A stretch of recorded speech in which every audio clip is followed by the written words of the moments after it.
My daughter refused to get in the car because she'd left her library book in her cubby.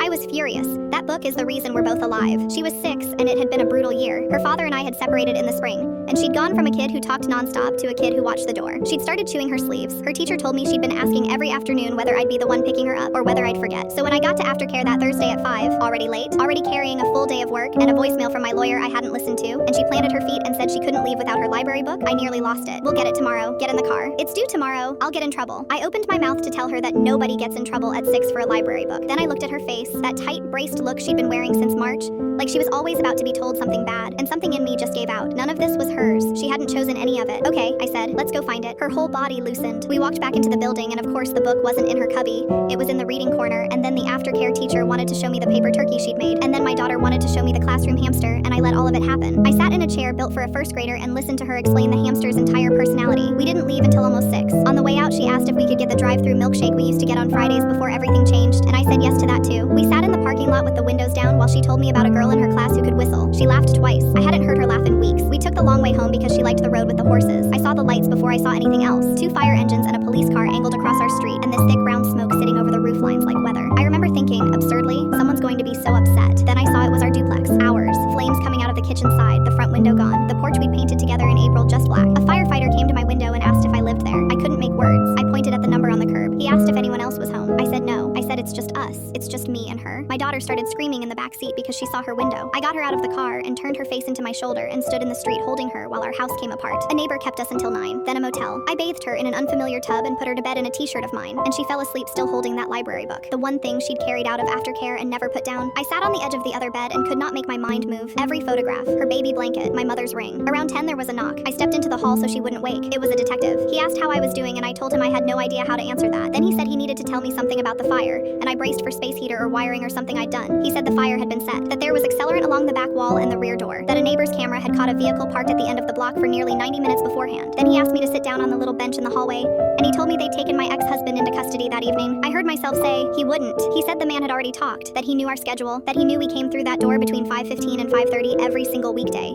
because he built that schedule with me, back when it was our life. I put my hand flat on the wall to keep the floor still. 5:15. We would have been in the kitchen. She would have been at the table with her snack, doing the homework she always did before anything else, in the room where he poured it. I looked at the motel door with my daughter asleep behind it, 6 years old, clutching a library book she'd thrown a fit over, with no idea that the fit was the reason we were both still breathing. I never made her rush again.